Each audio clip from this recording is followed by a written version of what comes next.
جو کچھ پاکستان میں ہو رہا ہے اس کے لیے آپ پاکستان آرمی کے افسران کو بلیم نہیں کر سکتے، ورنہ کہ اگر آپ نے پاکستان آرمی کے افسران کو بلیم کرنا ہے تو پھر آپ کو پولیس آفیسران کو بھی بلیم کرنا پڑے گا۔ لیکن آپ انسٹنکٹیولی یہ انڈرسٹینڈ کرتے ہیں کہ پولیٹیکل پاور جو ہے، جو پاور کی ایکسرسائز کا فیصلہ ہے، وہ پولیس آفیسرز کے پاس نہیں ہے، آپ سمجھتے ہیں وہ آرمی کے پاس ہے۔ آپ کے ذہن میں یہ غلط آئیڈیا ڈالا گیا ہے کہ آرمی کے جو انڈیویجول انفرادی افسران ہیں، خواہ وہ میجر جنرلز ہوں یا بریگیڈیئرز ہوں، ان کے پاس کی بہت زیادہ طاقت ہے۔ یہ مفروضہ جو ہے یہ پاکستان کے جنرل ہیڈ کوارٹرز نے خود گزشتہ 30-40 سال میں لوگوں کے ذہنوں میں ڈالا ہے، جس کی وجہ سے لوگ یہ سمجھتے ہیں کہ فوج کے افسران، یہ فوج اس کے لیے ذمہ دار ہے۔ اصل میں یہ پاور کا سٹرکچر پاکستان کا اس قسم کا ہے جو اس کے لیے ذمہ دار ہے۔ میں آپ کو ایک ایگزامپل دیتا ہوں جو چیزوں کو بالکل کلیریفائی کر دے گی۔ اپریل 1919 میں جب جلیانوالہ باغ میسکر ہوا، قتل عام ہوا امرتسر کے اندر، جہاں مسلمانوں، سکھوں، ہندوؤں کو گولیاں ماری گئیں جنرل ڈائر، بریگیڈیئر جنرل ڈائر کے کہنے میں، تو وہ جو 50 یا 90، کہیں ان کو 50 بتایا گیا، کہیں ان کو 90 بتایا گیا،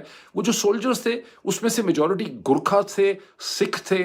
لوکل لوگ تھے، اس میں سے کوئی بھی انگریز نہیں تھا۔ وہاں جو واحد ایک کیپٹن تھا، پتہ نہیں اس کا نام کیپٹن برگس تھا یا کیا تھا، جس کو اس سارے کے سارے میسیکر پہ رونے والے اس کے حالات تھے، جس نے بار بار بریگیڈیئر جنرل ڈائر کا بازو پکڑنے کی کوشش کی، وہ واحد وہاں پر انگلش آفیسر تھا۔ اور وہاں پہ باقی سب لوکل تھے جن کے چہرے ایموشن لیس تھے جب وہ سب کچھ کرے، بیکاز انہیں پتا تھا کہ ان کے ہاتھ میں کوئی طاقت نہیں ہے، وہ صرف روبوٹس تھے، جس طرح سے اے آئی ڈریون روبوٹس یا کوئی ایپس ہوتی ہیں، وہ اس طرح سے کام کر رہے تھے، اور اگر وہ حکم عدولی کرتے تو انہیں ظاہر گولی ماری جا سکتی تھی، ان کا کورٹ مارشل ہو سکتا تھا۔ تو رسپانسبلٹی آپ کس کو دیتے ہیں ڈیسیشن میکر کی؟ رسپانسبلٹی آپ دیتے ہیں بریگیڈیئر جنرل ڈائر کو، آپ ان سپاہیوں کو رسپانسبلٹی نہیں دیتے۔ یہاں پر بھی سارا کا سارا جو میٹرکس ہے وہ پاکستان آرمی آفیسرز کے کنٹرول میں نہیں ہے، وہ ایک شخص کے کنٹرول میں ہے، مرکزیت کی وجہ سے۔